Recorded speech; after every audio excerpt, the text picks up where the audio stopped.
Welcome to Shri Shri food. આજે આપણે ગુંદાનું ભરેલું શાક બનાવીશું। આજે આપણે ગુંદાની અંદર સ્ટફિંગ ભરીને પંજાબી સ્ટાઇલમાં ગુંદાનું શાક બનાવીશું। તો તેના માટે 250 ગ્રામ ગુંદા લીધેલા છે। 4 થી 5 નંગ ટામેટા તેની આ રીતે પ્યુરી બનાવી લીધેલી છે। 3 કાંદા તેને પણ આ રીતે ઝીણા સમારી લીધેલા છે। 2 ટેબલસ્પૂન કોથમીર, 2 ટેબલસ્પૂન લીલું લસણ, 2 ટેબલસ્પૂન તલનો પાવડર, 2 ટેબલસ્પૂન સિંગનો પાવડર, 2 ટેબલસ્પૂન ફાફડીનો પાવડર, 2 ટેબલસ્પૂન ભરેલા રીંગણનો મસાલો, 1 ટેબલસ્પૂન લાલ મરચું, 1 ટેબલસ્પૂન આદુ મરચાંની પેસ્ટ, 1/4 ટીસ્પૂન હળદર, 1 ટેબલસ્પૂન ધાણા જીરું પાવડર, 1 ટેબલસ્પૂન કાજુના ટુકડા, સ્વાદ પ્રમાણે મીઠું, 1/4 ટીસ્પૂન હિંગ, 2 ટેબલસ્પૂન કાજુ અને મગજતરીના બીનો પાવડર અને 3 ટેબલસ્પૂન તેલ। પહેલાં આપણે ગુંદા ભરવાનો મસાલો બનાવીને તૈયાર કરીશું। તો તેના માટે એક બાઉલ લીધેલું છે, તેમાં ફાફડીનો ભૂકો, તલનો પાવડર, સિંગનો ભૂકો, તેમાં કોથમીર નાખીશું, કાજુ પાવડર, લીલું લસણ, ભરેલ રીંગણનો મસાલો, આ ન હોય તો તમે ગરમ મસાલો પણ લઈ શકો છો, ધાણા જીરું પાવડર, સ્વાદ પ્રમાણે મીઠું, હળદર, લાલ મરચું પાવડર અને હિંગ નાખીશું। બધું બરાબર મિક્સ કરી લઈએ। અત્યારે મેં મગજતરી અને કાજુને પાવડર બનાવીને તૈયાર કરેલો છે। તમે તેની પેસ્ટ પણ પલાળીને પેસ્ટ પણ બનાવીને તૈયાર કરી શકો છો। હવે બધું બરાબર મિક્સ થઈ ગયું છે, તેમાં આપણે 2 ચમચી તેલ નાખીશું।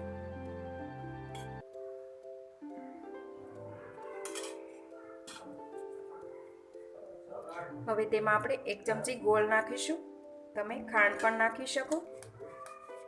ગોળ બરાબર મિક્સ થઈ જાય ત્યાં સુધી મિક્સ કરી લઈએ। આપણો મસાલો તૈયાર થઈ ગયો છે। આ ગુંદા લીધેલા છે તેને અંદરથી આ રીતે બી નીકાળી તૈયાર કરેલા છે। હવે તેમાં મસાલો ભરી તૈયાર કરી લઈએ। આ રીતે આખા ગુંદા દબાવીને ભરીને તૈયાર કરીશું। આ જ રીતે આપણે બધા જ ગુંદા ભરીને તૈયાર કરીશું। એ પહેલાં જો તમે હજી સુધી અમારી ચેનલ સબસ્ક્રાઈબ નથી કરી તો પ્લીઝ અહીંયા ક્લિક કરો એટલે સબસ્ક્રાઈબ થઈ જશે અને બેલ આઇકન પર ક્લિક કરશો એટલે તમને અમારા નવા વિડીયો મળતા રહે। અને વિડીયો પસંદ આવે તો પ્લીઝ લાઈક પણ કરો અને તમારા ગ્રુપમાં શેર પણ કરવાનું ભૂલતા નહીં। હવે આપણા બધા જ ગુંદા ભરાઈને તૈયાર થઈ ગયા છે। હવે આપણે વઘાર કરીશું। હવે એક કઢાઈ લઈ તેમાં આપણે 3 ટેબલસ્પૂન તેલ નાખીશું। તેલ ગરમ થાય એટલે તેમાં આપણે હિંગ નાખીશું, ત્યારબાદ તેમાં ગુંદા નાખીશું।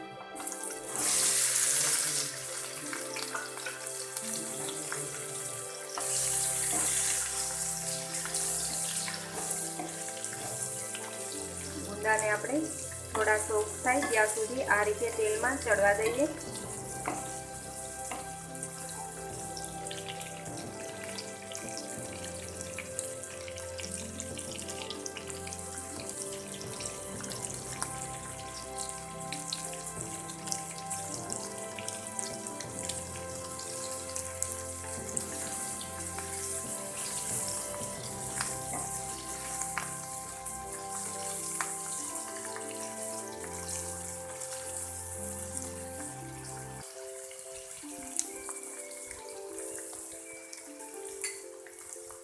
આ રીતે ગુંદાને તેલમાં સાંતળવાથી તેમાં જે ચીકાશ હોય છે તે પણ નથી રહેતી।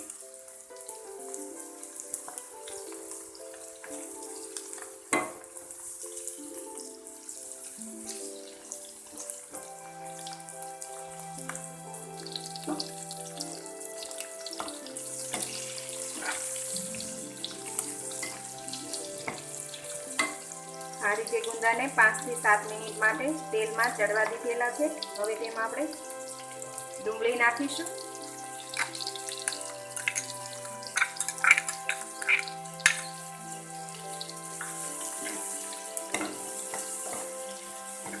બધું બરાબર મિક્સ કરી લઈએ।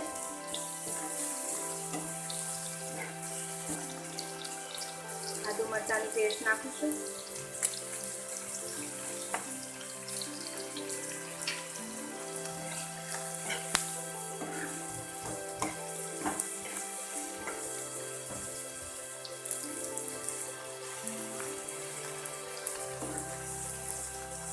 ડુંગળી નાખ્યા બાદ આપણે ફરી તેને 2 મિનિટ માટે ચડવા દઈશું.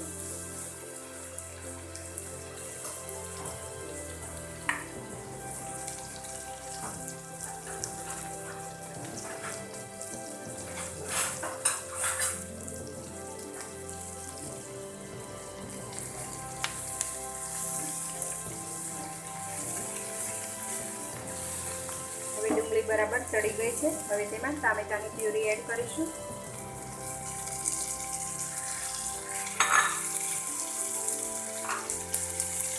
મિક્સ કરી લઈએ.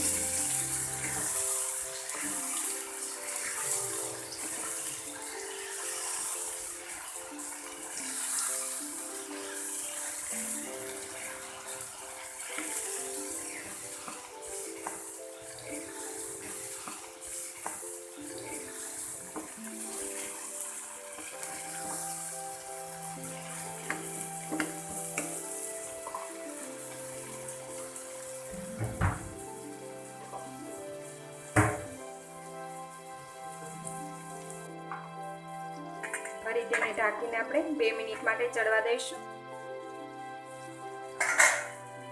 હવે 2 મિનિટ બાદ સરસ ચડી ગયું છે અને તેલ પણ બહાર આવી ગયું છે. બધું બરાબર મિક્સ કરી લઈએ.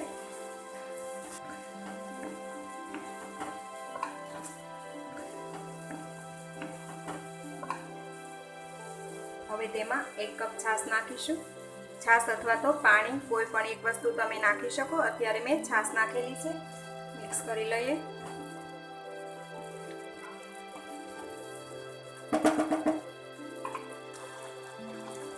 હવે એ જ કપથી આપણે અડધો કપ પાણી નાખીશું.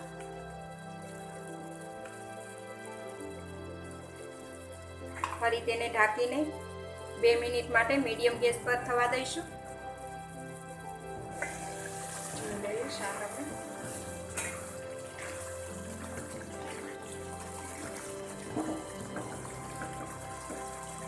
હવે તેમાં આપણે જે મસાલો બનાવ્યો હતો તે વધેલો છે તે નાખીશું.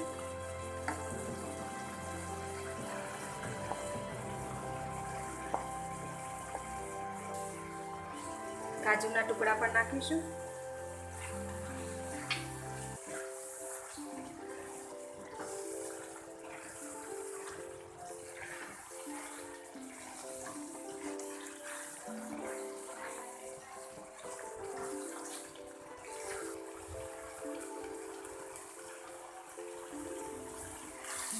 આ રીતે થોડું કડક થઈ જાય મસાલો નાખવાથી તો પાણી થોડું વધારે નાખીશું અને હવે તેને આ રીતે જ હલાવતા ચડવા દઈશું. વચ્ચે વચ્ચે તેને હલાવતા રહેવું.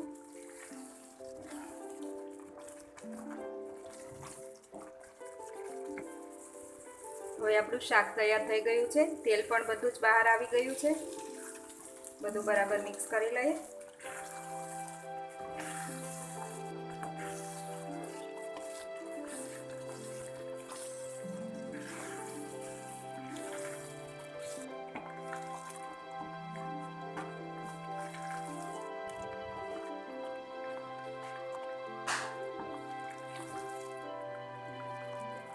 હવે ઉપર થોડું લીલું લસણ નાખીશું.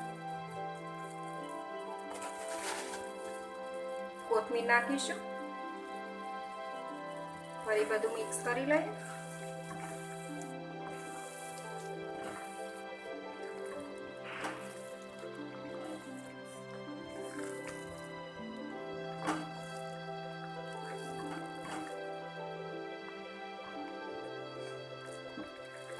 મસાલાની અંદર લીલું લસણ ન હોય તો સૂકું લસણ પણ નાખી શકો છો. હવે આપણું ગુંદાનું શાક બનીને તૈયાર છે. તેને આપણે નીચે ઉતારી લઈએ. હવે તેના ઉપર આપણે લીલું લસણ નાખીશું. તો તમે જોઈ શકો છો આપણું શાક એકદમ પીરસવા માટે તૈયાર છે. આ શાકને તમે બાજરીના રોટલા સાથે, રોટલી સાથે અથવા તો પરાઠા સાથે ખાઈ શકો છો અને તે એકદમ ટેસ્ટી લાગે છે. તો આ રેસીપી તમને જરૂરથી પસંદ આવી હશે. તો આ શાક જરૂરથી બનાવજો અને તમારા એક્સપિરિયન્સ શેર કરજો અને કોમેન્ટ બોક્સમાં કોમેન્ટ કરવાની ભૂલતા નહીં. તો ફરી મળીશું એક નવી રેસીપી સાથે.